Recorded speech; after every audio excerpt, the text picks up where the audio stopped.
How to fix USB connector connected disconnected on Samsung. Hey everybody!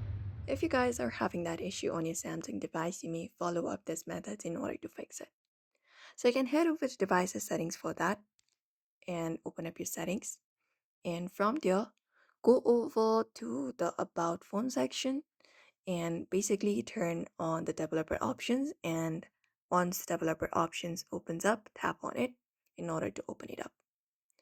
After you open up your developer options, you may just scroll down in developer options and locate the option for USB debugging or USB configuration, something like that.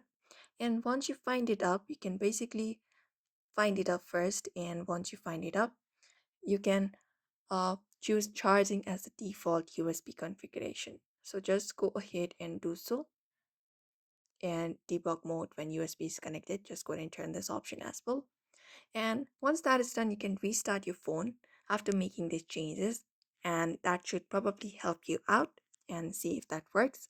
Apart from that, head over to your settings again and then scroll from the given options and look out for software update option and ensure your phone software is up to date, and that's it.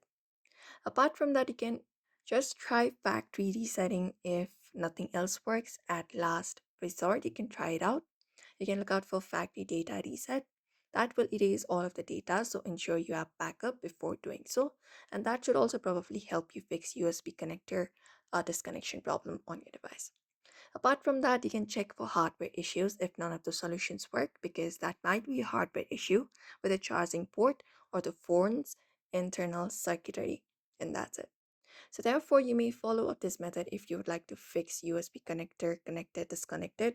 So I hope this video was helpful. Give it a thumbs up and subscribe for more tips and tutorials.